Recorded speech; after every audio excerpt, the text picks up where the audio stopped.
औज़ुबिल्लाहि मिनश्शैतानिर्रजीम बिस्मिल्लाहिर्रहमानिर्रहीम। I am doctor Ejaz नासर। इससे पहले हम दो वाइटल साइन पे बात कर चुके हैं। उसमें पहले हमने नॉर्मल ब्लड प्रेशर पे बात की, फिर हमने बाद में नॉर्मल पल्स के ऊपर बात की। आज जो और दूसरा जो इम्पोर्टेंट साइन है वो है टेम्परेचर। आज हम उसके ऊपर बात करेंगे। अब टेम्परेचर जो हमारी, आप सबको पता है कि हमारी बॉडी का जो नॉर्मल टेम्परेचर है वो 98.6 डिग्री या 37 डिग्री सेंटीग्रेड है, और 98.6 फ़ारेनहाइट एंड 37 डिग्री सी ये हमारा नॉर्मल बॉडी टेम्परेचर है। और इसमें एक बात इम्पॉर्टेंट है कि इसमें 1 डिग्री की वेरिएशन हो सकती है किसी पर्सन टू पर्सन, और एज़ पर जेंडर मेल और फीमेल में, या ओल्ड एज में, या और डिफरेंट फैक्टर्स हैं जिसमें कि 1 डिग्री की वेरिएशन होगी, तो उसको हम नॉर्मली कंसीडर करेंगे।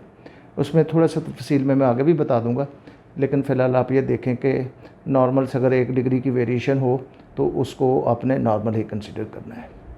अच्छा, अब जब टेम्परेचर ज़्यादा होता है तो उसे हम कहते हैं हाइपरथर्मिया।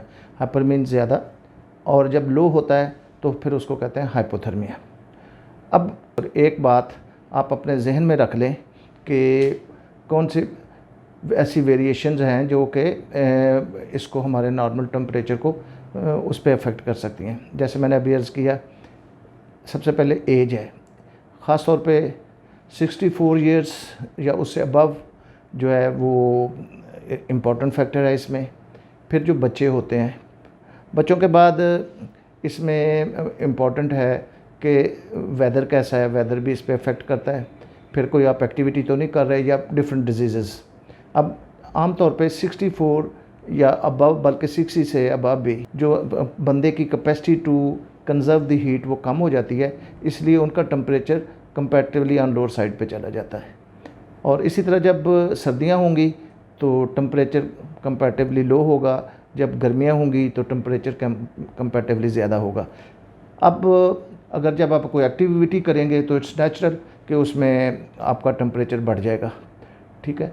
और इसी तरह कुछ बीमारियां हैं जिसमें कि रूटीन में ही टेम्परेचर जो है वो राइज़ हो जाता है। जैसे आप देख लें कि पर्टिकुलरली इन द फीमेल्स, जब वो प्रेग्नेंट होती हैं या ड्यूरिंग दी मेंस्ट्रुएशंस, उनका 1 डिग्री टेम्परेचर बढ़ गया होता है।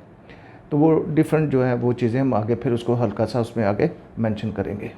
टेम्परेचर लेने के लिए हमने कौन कौन से तरीके हैं और कैसे हमने टेम्परेचर को ले सकते हैं, ये तो जो हमारी रूटीन की ऑब्जर्वेशन है कि बाई माउथ हम ले लेते हैं। लेकिन बाई माउथ हम बाज़ दफ़ा हम रेकमेंड नहीं करते, तो चूँकि उसमें अगर लेना भी है तो वो एक पेशेंट के लिए, बाई माउथ के लिए पेशेंट जो थर्मामीटर है वो रिज़र्व होना चाहिए। फिर आप उसको थ्रू रेक्टम ले सकते हैं, फिर आर्मपिट में ले सकते हैं।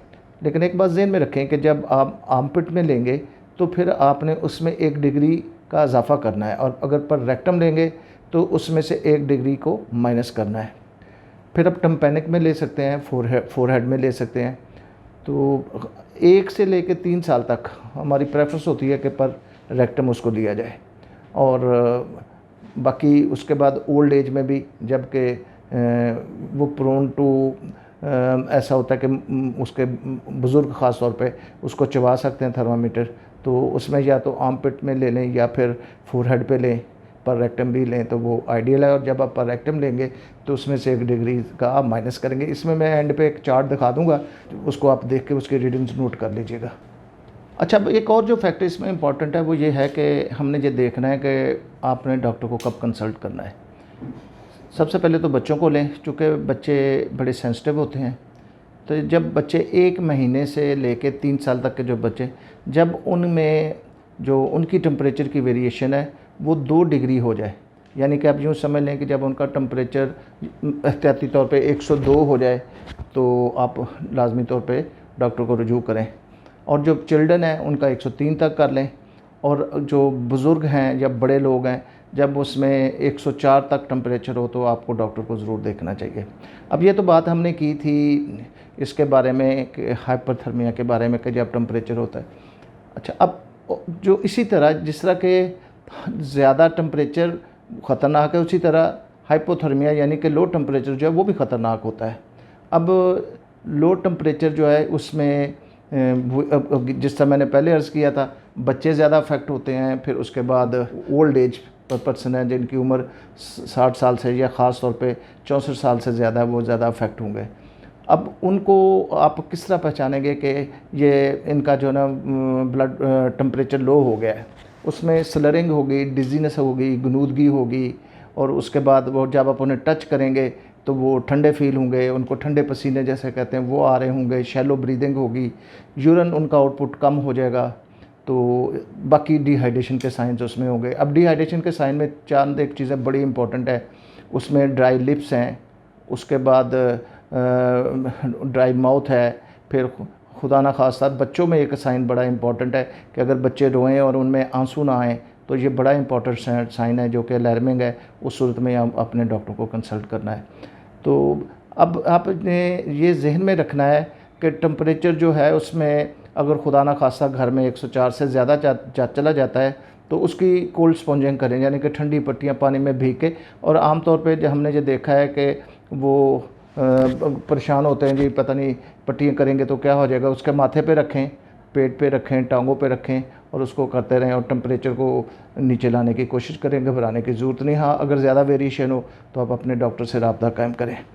अब मेरा ख़्याल है कि ये जो नॉलेज है आपके लिए इतना काफ़ी है। अब यहाँ पे मैं टेम्परेचर अब लगा रहा हूँ कि किस उम्र में कितने टेम्परेचर की वेरिएशन होनी चाहिए, वो आप उसको नोट कर लें। चूँकि ये वेरिएशन ज़्यादा टेक्निकल और कॉम्प्लिकेटेड है, याद रखना शायद मुश्किल हो, आप इसको अपने रेफरेंस के लिए या तो सेव कर लें या प्रिंट लेके सेव कर लें। और इसी तरह के कहाँ कहाँ आपको लेना चाहिए टेम्परेचर, वो भी आप सेव कर सकते हैं। तो इंशाल्लाह मुझे उम्मीद है कि इससे आपको अपने टेम्परेचर को लेने में और समझने में उसकी मदद मिलेगी। तो आपका कोई क्वेश्चन हो तो आप मुझसे पूछ सकते हैं ऑनलाइन। मैं यूजुअली अवेलेबल होता हूँ 3 से लेकर 5 के दरमियान। इसके साथ ही खुदा हाफ़िज़, अपना ख्याल रखिए। दिख रही है मेरा यूट्यूब चैनल डॉक्टर एजाज़ नासिर के साथ, और हमारा स्लोगन है हेल्थ इज़ वेल्थ। अल्लाह हाफ़िज़। डॉक्टर एजाज़ नासिर के इंफॉर्मेटिव मैसेज को सुनने का शुक्रिया। मज़ीद और हेल्थ केयर की इंफॉर्मेशन से अपडेट रहने के लिए हमारी वीडियो को लाइक करें, शेयर करें और यूट्यूब के चैनल को सब्सक्राइब करें और बेल के आइकॉन नोटिफिकेशन को क्लिक करें। अपॉइंटमेंट्स और बुकिंग के लिए दिए गए नंबर्स पर राब्ता कीजिए। इंफा मेडिकल सेंटर आपकी बेहतर सेहत के लिए हर कदम आपके साथ है।